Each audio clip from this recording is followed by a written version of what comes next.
Good morning, everyone. Welcome and thank you for taking the time to join us today. On this webinar, we will be covering 4 main pathways in New Zealand migration. These include skill, study, entrepreneur and investor visas, and all with the option of obtaining your permanent residency and citizenship at the end of the program. So let's kickstart with a short video on the migrant community in New Zealand.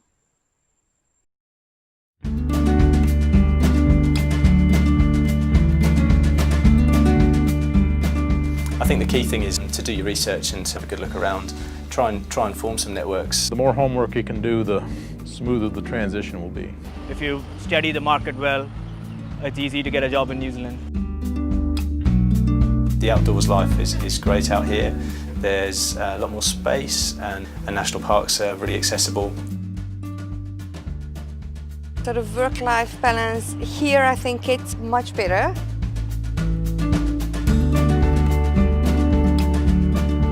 Kiwis have their own way of doing things, and which I think they're more fun-loving, they're more relaxed. And Kiwis are so friendly as well, so we're thinking about growing our family here.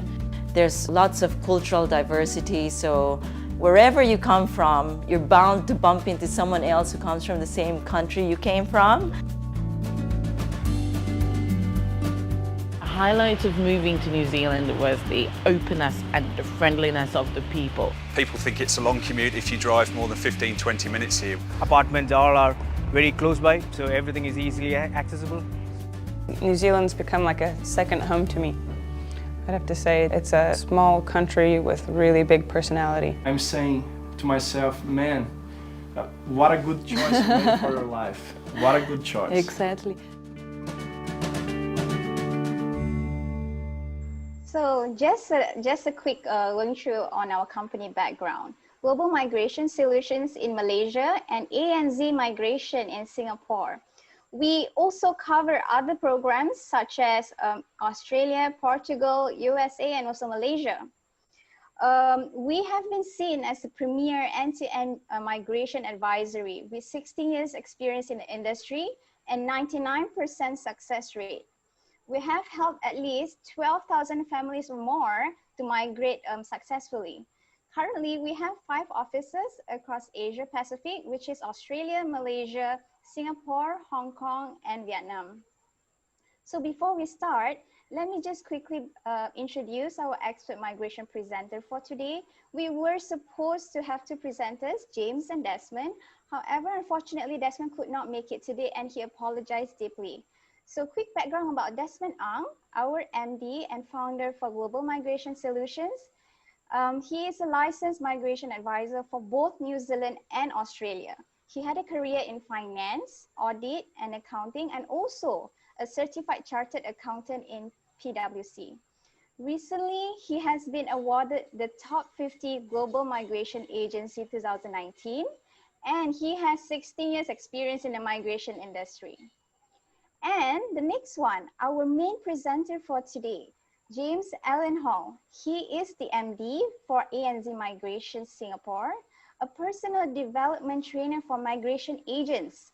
He had a corporate career in IT, worked as a certified project manager in IBM, and experience working with clients from various industries. James himself has 17 years of experience in the migration industry. So I'll just say that these experts work closely to support both offices in Malaysia and Singapore. Combined, James and Desmond have over 30 years of experience in migration scene, which makes them very qualified and can develop unique solutions for both New Zealand and Australia. And also just to note, for New Zealand migration, only licensed immigration advisors can legally provide advice, which both of them have. So last but not least, just a quick reminder, there will be a Q&A session at the end of the webinar. So feel free to just drop your questions in the chat box, or if you want a free 15-minute consultation with our advisors, please just drop them on the chat box and we will cover them as much as we can. And it does help if you could provide your contact details along with that so that we can reach out to you after the webinar. So without further ado, James, over to you. Thank you, Hazel, and thank you everyone for joining us this morning. There's a lot we can talk about New Zealand, so we've really tried to distill it down to a few key bits of information covering the various pathways to New Zealand. And as Hazel said, quite happy to go through questions at the end of the session. So let's talk a bit first about why we would choose New Zealand. Now, I should point out I'm Australian, but even as an Australian, I love New Zealand. I've lived and worked there as well as Australia, and I find the lifestyle fantastic, the government's very friendly, and it's a fantastic place that for myself, I'd like my own children to actually grow up in New Zealand.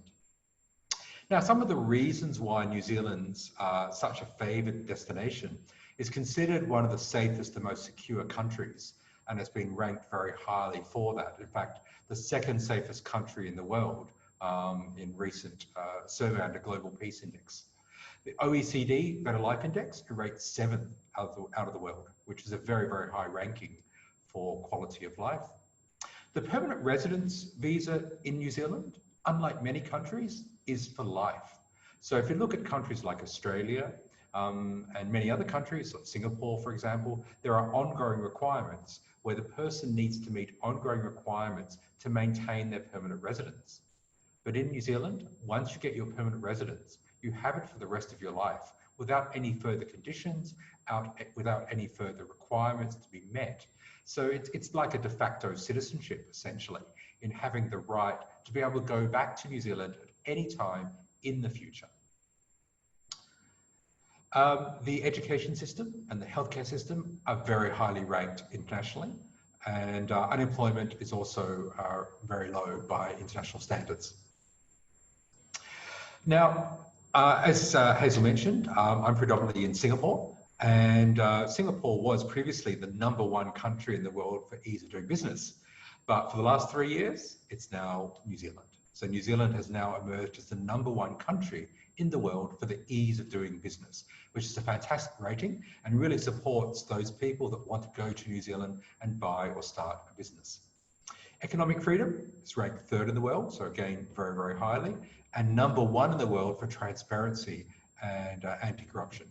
So very, very high ratings there that make New Zealand a great place to live. Now, I did touch upon this just before, the permanent residence. New Zealand has 2 main visas that people aspire to get. We have a residence visa and we have a permanent residence visa. Now, the names differ. Different countries have different meanings with residence and permanent residence. So in New Zealand, a residence visa gives you all the rights and benefits. So you get healthcare, you get subsidies, government benefits, and so on. But it is for a specific amount of time, which is usually limited to 2 years or 24 months. The permanent residence is the lifelong form of residency that we talked about before. So once you move from the residence to the permanent residence, you then get a visa that gives you the right to live in New Zealand for the rest of your life without any limitations whatsoever. Now, New Zealand also has citizenship available, and once you move on to permanent residence, you do have the later option to move on to citizenship if you wish to do so. And there are 2 main ways for that. Descent, which is where your parents are New Zealand citizens, and you can gain it from your parents, or which migrants would use, the citizenship by grant. So you meet certain requirements, and mainly it has to do with being a good character, having basic English, and spending a certain amount of time in New Zealand, which is generally about 4 out of a 5-year period. So 4 years out of a 5-year period is generally the stay requirement to get the citizenship in New Zealand. But even if you don't decide to take up citizenship, as I mentioned, the permanent residency will give you that ongoing right to go to New Zealand and live there at any time. Now, let's talk about some of the pathways, and we'll start with skilled migration. And the reason why skilled migration is always a favourite is it can, in some cases, allow you to get residency in New Zealand without having a job. So it allows you, if you meet certain requirements, to get your residence visa straight off in New Zealand. But there are a few more complications around that. We'll talk a bit about this program and how it works. And generally, the main groups of people that are going to be eligible under this are people that have higher qualifications, or a job offer in New Zealand, and that does give you significant benefits in terms of being eligible, or you've got work experience that's in demand in New Zealand. So there's certain occupations that are considered high demand or a skill shortage. And if you have work experience in those occupations, then you have a better chance of meeting the requirements under skilled migration. And they include things like many IT occupations, a lot of engineering occupations, and many health occupations, and a few others as well. And there are also pathways from study through to residence under skilled migration as well that can be used. Now, the general pathway for skilled migration, to get an understanding of how the process works, first of all, there is a point system for skilled migration, and you need to meet a certain number of points. Now, the selections, the people that are allowed to progress and go through the process to actually get their residency is based upon a point selection. So twice a month, in fact, people are selected based upon their points, with places going to the people with the highest points first. And when they're selected, they're then able to go on and make the visa application. And that's done through a system called an expression of interest. So the expression of interest is where you give your information to the New Zealand government, and it sits there, and if you're selected, you're able to then go on and make your visa application. And as I said, that selection is made by points. So you want to get the highest points possible. And at the moment, you need 160 points to be selected. So once you're selected, you're then able to go on and make the visa application. Processing times have been increasing with this visa process because the demand has been increasing significantly. So we can be looking at more than a year now to actually get that visa. You then, if you don't have a job offer in New Zealand, or you haven't been working or studying in New Zealand, you won't go directly to residency. You'll get what's called a job search visa. And that job search visa is an open work visa that allows you to go down to New Zealand, and you'll need to live and work there and work in employment for at least 3 months. And once you've been in a job for 3 months, then you can actually get your full residency visa. Now, the employment, the 3 months employment, can be at any occupation where you've got relevant work experience or relevant qualifications. So for people that already have experience, have different qualifications, they can have a wide range of occupations available they could work in for that 3 months. As an example, if you're an IT professional, you could work in any IT job, even a help desk job, to do that 3 months experience. Now, there are a lot of mistakes people make doing skilled migration applications, and some of the more common ones we see, because we do get people coming to us that have tried to do the application themselves and had problems and seek our help. So these are 3 of the more common mistakes we see. Qualifications not being recognised. Now, New Zealand has a very good and well-developed education system, and different countries around the world have different education systems. So a qualification from another country has to be mapped against the equivalent qualification in New Zealand. And it doesn't always come out as a direct correspondence. For example, a bachelor degree from one country might not come out to be equivalent to a bachelor degree in New Zealand. Where this is more common is countries that have a very large and diversified education system. So if we look at a country like India or Philippines, where there are a lot of states, where there are a lot of education systems, universities at different levels, we'll see a different quality in different universities. And some lower ranked universities may have a situation where your bachelor degree from that lower university is not considered to be a full bachelor degree at the New Zealand level. Similarly with master's degrees, they can also come out differently as well. Now, there is a process we go through where we can make sure that the qualification is going to be recognised and know in advance what level that qualification will be accepted at in New Zealand. Work experience not being comparable, and there are some complex rules around this. So part of this is New Zealand has identified comparable labour markets.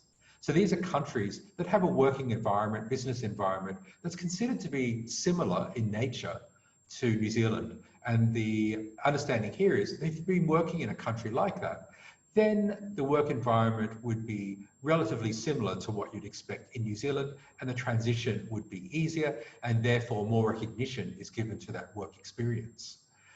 There are some exemptions to this, and that includes where you have work experience in occupations that are in skill shortage, so high demand occupations. Also, bonus points are not being met, and specifically we're talking about additional points that you can claim when you've got work experience in a high demand skill shortage area. Now, there are specific requirements around this, and I'll give you another example. I talked before about IT occupations.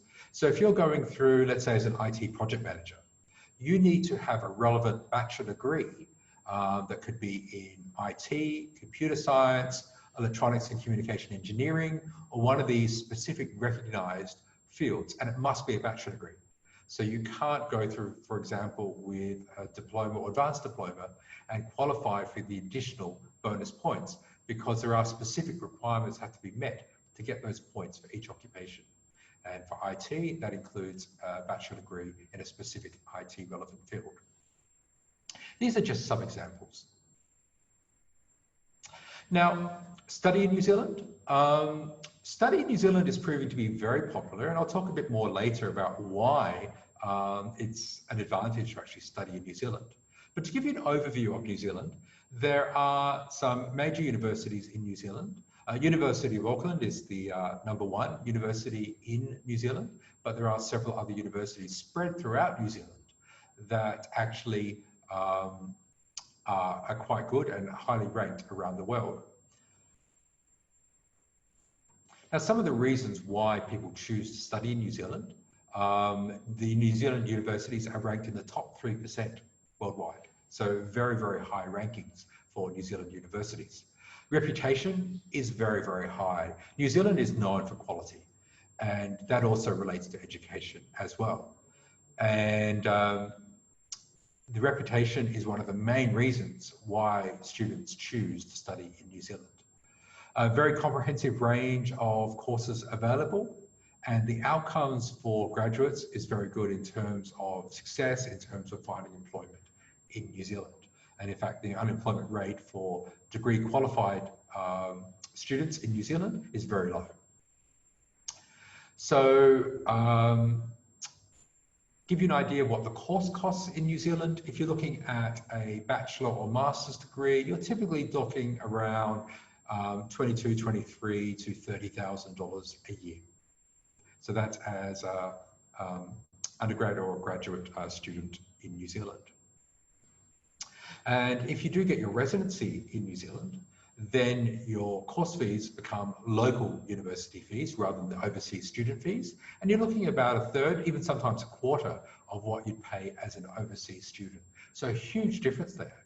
So if you are looking to study and you're able to get the residency first, it's beneficial in doing so.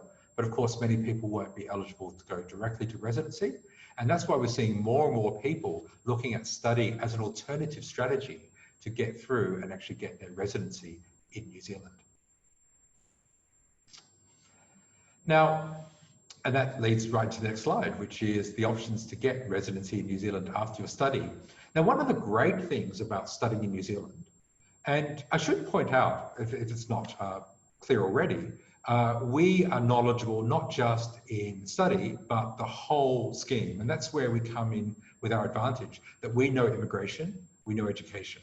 So we're able to map out that whole pathway of not just study and what to study and where to study, but how you can then progress from study through to residency.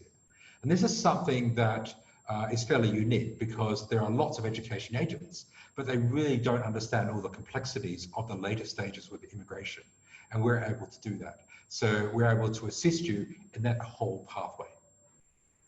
Now, in terms of getting your residency from your study in New Zealand, one of the great things about study in New Zealand is that if you've studied at least 30 weeks in New Zealand as part of your course, then you can be eligible for a post-study open work visa, which is 1, 2, or even 3 years in terms of duration after your study. So you go and study, let's say you study a 1-year course, you can get a work visa after that that allows you open work rights in New Zealand. And in most cases, once you're able to find a job, you're able to get your skilled migration residency visa in New Zealand. So it's a fantastic option. And in fact, one other strategy that we commonly use is for a couple, and let's say it's a couple that already have a career, but they want to migrate to New Zealand and they're not eligible for residency.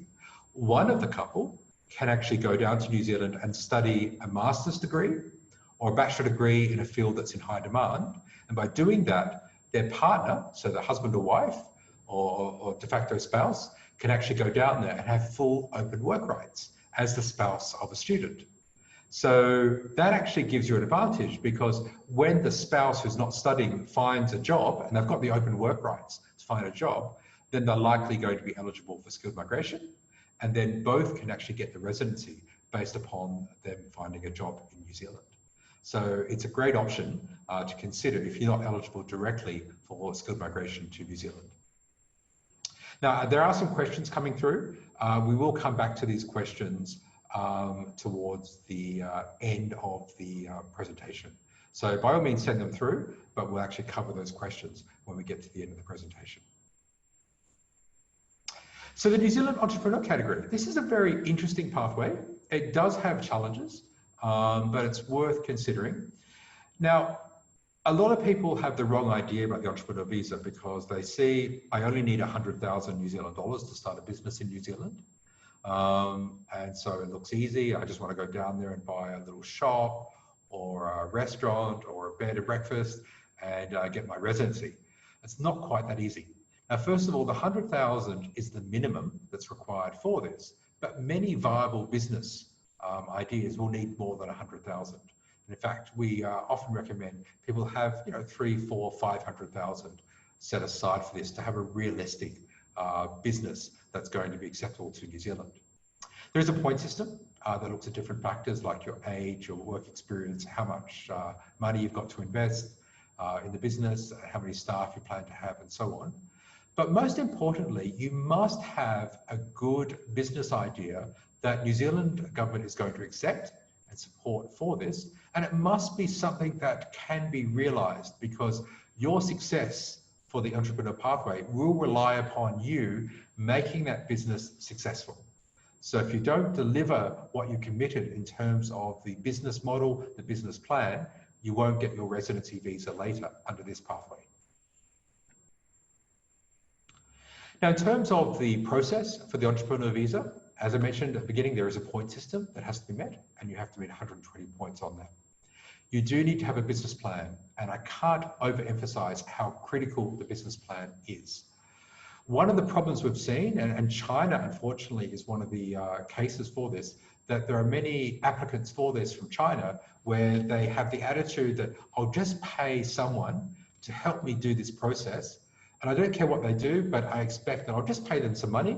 They'll come up with everything I need, and then I can go down there and get the entrepreneur visa. Now, the problem with that is that if you're paying someone to go off and create a business plan for you, it's not something that's involved you. You don't know what you're going to have to deliver. And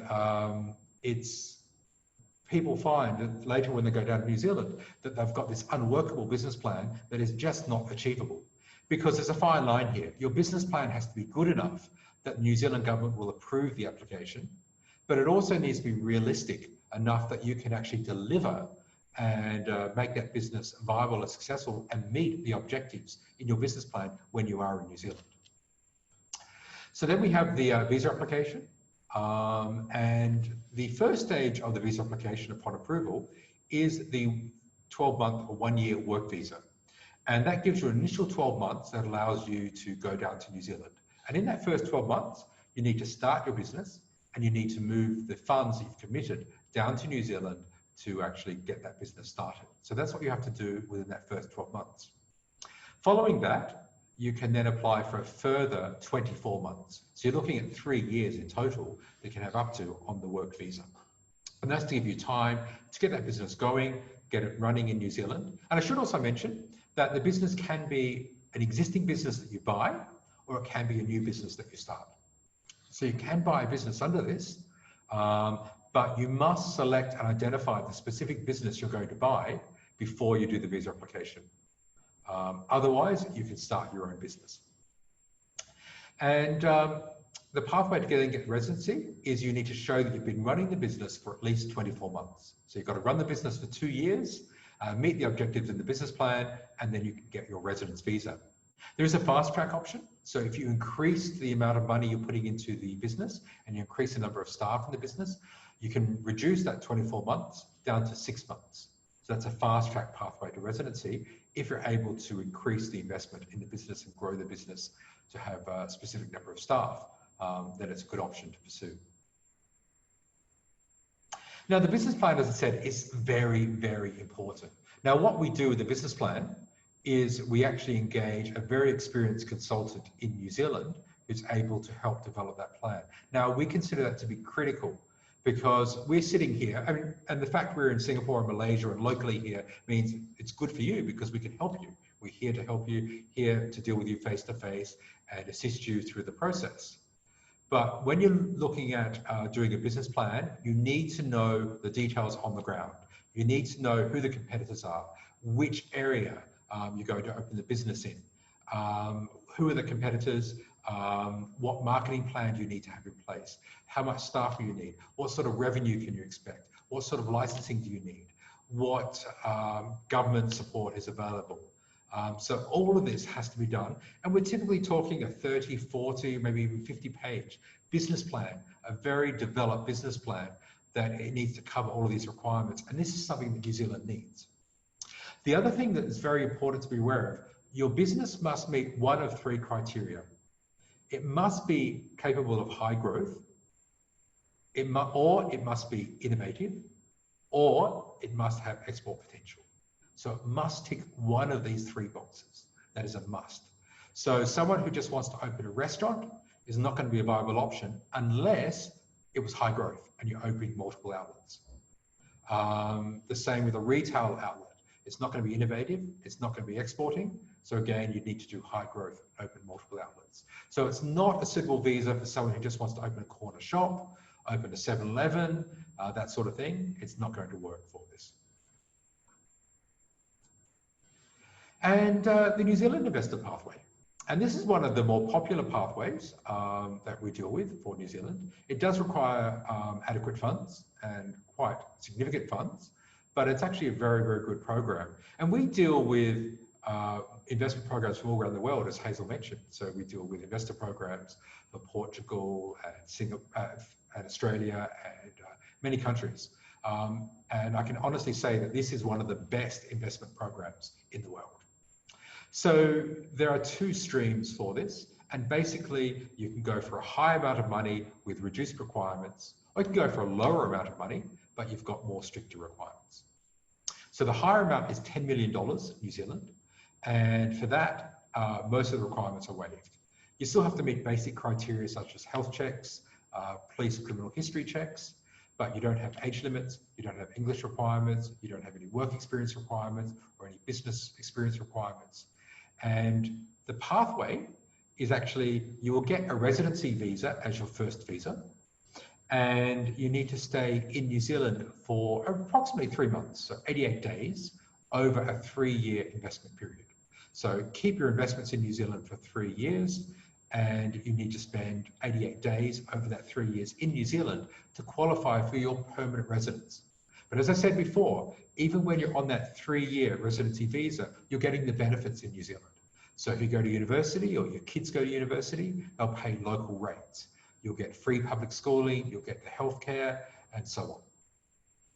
The other investor stream option is the Investor 2 pathway, which is the lower investment amount, and that's 3 million New Zealand dollars. Although we can reduce it down to 2.5 million. Now, this has some additional requirements. So there is an age limit, which is 65 years and under. You do need to have some basic English, and that's usually measured using the IELTS test. The IELTS test is graded from 1 to 9. You need to get a minimum of 3 on this. Now, 3 is extremely basic. Hello, how are you? I want to buy this. You know, very, very basic English. You need to meet your point system, although it's not too competitive for the points, but we are seeing it increase. Now, what actually happened about 3 years ago, this program in particular was becoming very, very popular, and the number of applications was increasing. And we got to a situation where applicants had to put in more money. So they had to increase their investment to secure a place because the program was starting to get so competitive. And then you get extra points for putting in extra investment. Now, what New Zealand did, at that time, the investment amount was 1.5 million. They then doubled it to 3 million, and the applications dropped off, but they've been slowly increasing. And in fact, just this year, and surprisingly during the COVID period, we've seen a huge influx of applications, in particular from the US and Hong Kong. So US in particular is quite unusual because China and many Asian countries have been the traditional source countries, but US has picked up and a huge number of people applying out of the US, and Hong Kong has picked up significantly as well. And what this means is, if this trend continues, very soon we will see competition for these places, which may mean that some people will need to increase the investment amount. So if this is a pathway you're looking at, talk to us soon, because we do believe it's going to become more competitive in the near future. Now, when you make the investments in New Zealand, and this is one of the great things about the New Zealand pathway, you can choose how you invest the money. There are a few constraints, but it's quite open. And you can invest directly in these investments, and you can choose the structure of those investments.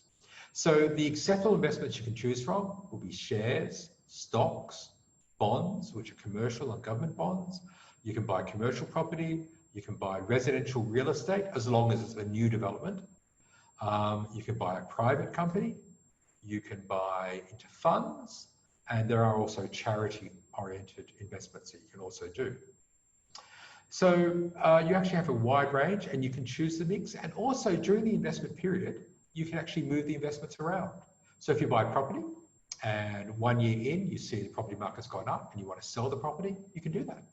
But you have to maintain the funds in acceptable investments. So it means once you sell the property, you then have to move the funds from the sale of that property into shares or bonds or some other form of acceptable investment for the investment period. Okay, as I said, this is really brief. I mean, there's a lot, I can talk about this for hours.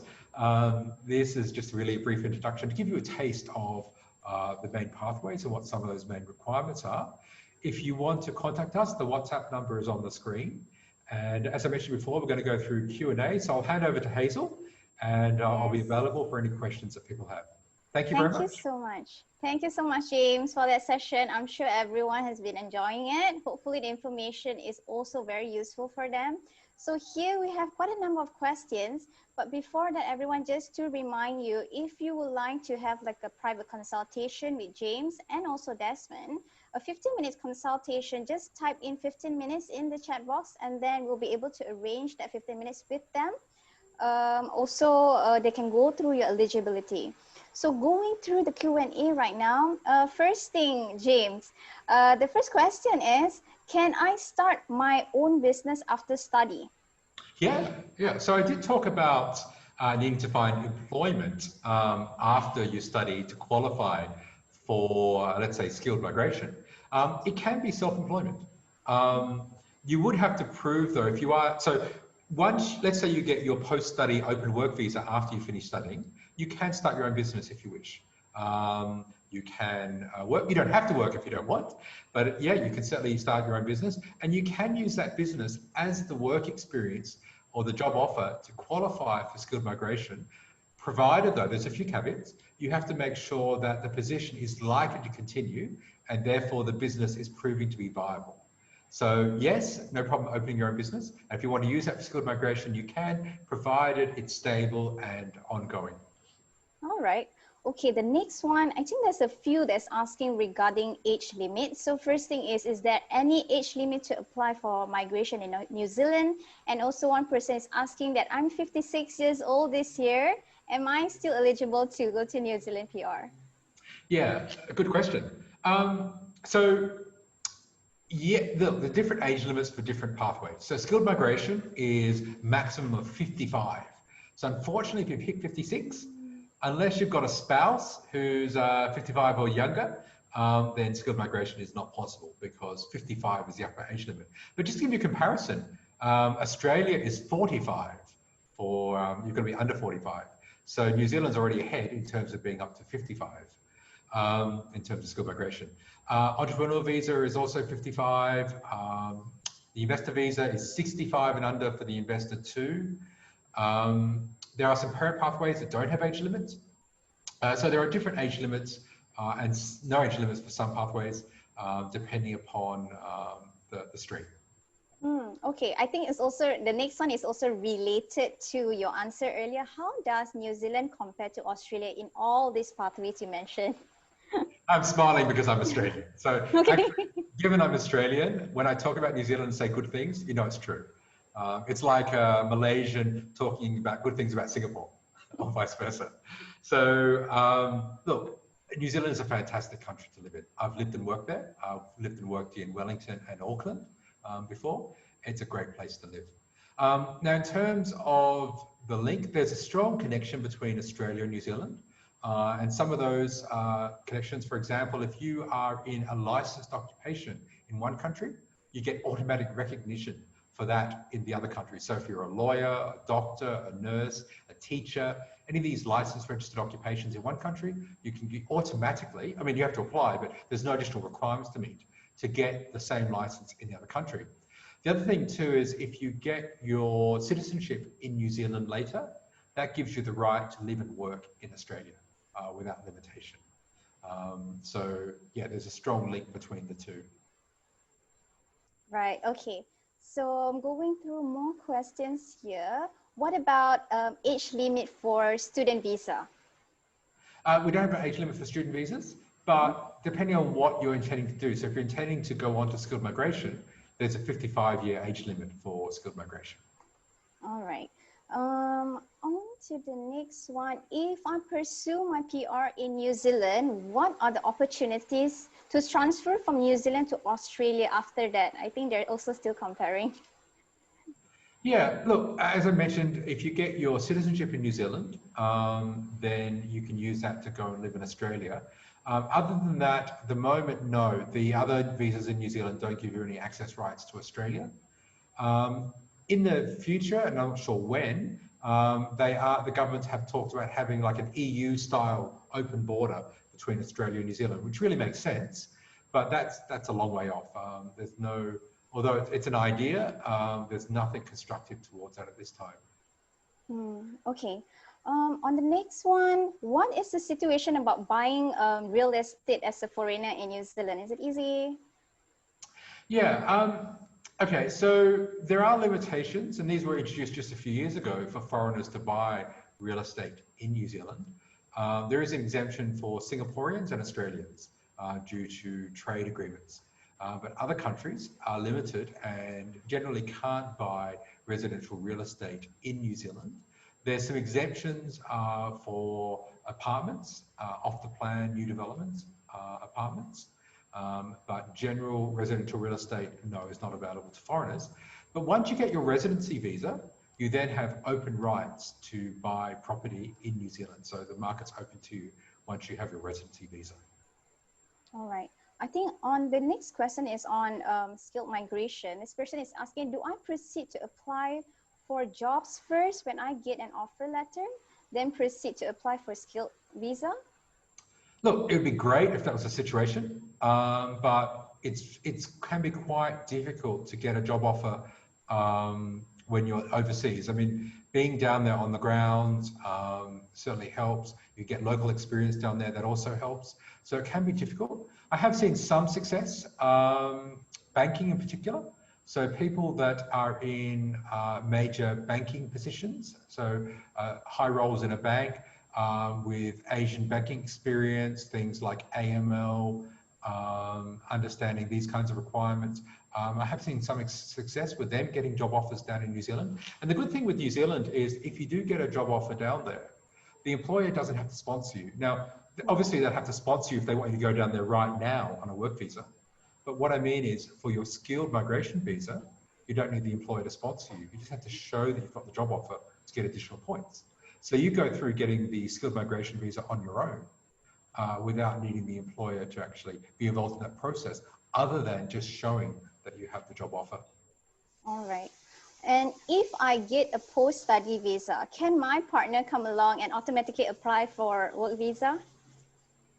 Yeah, so let's go back one step with the study.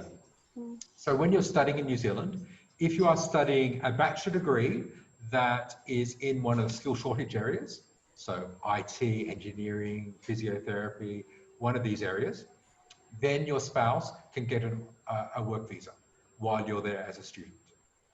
And yes, you can then both progress onto post-study work rights as well. But it's very likely if your spouse goes down there and has those open work rights while you're a student and they get a job, it's very likely they'll be eligible for skilled migration. And again, that's a family application, so everyone gets it, both spouses get that visa. All right, thank you. I think maybe we can just have one more last question. There are actually quite a number of questions that we can't really complete everything. So just one more.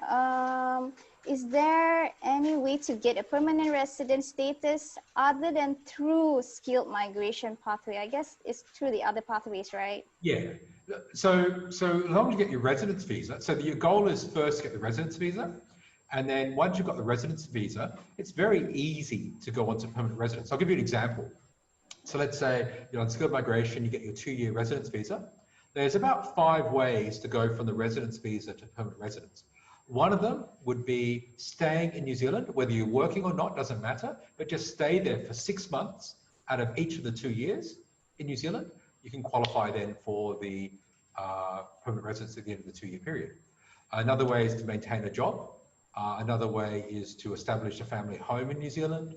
Another way is to do an investment in New Zealand of $1 million for a 2-year period. And that one, you don't even have to stay there.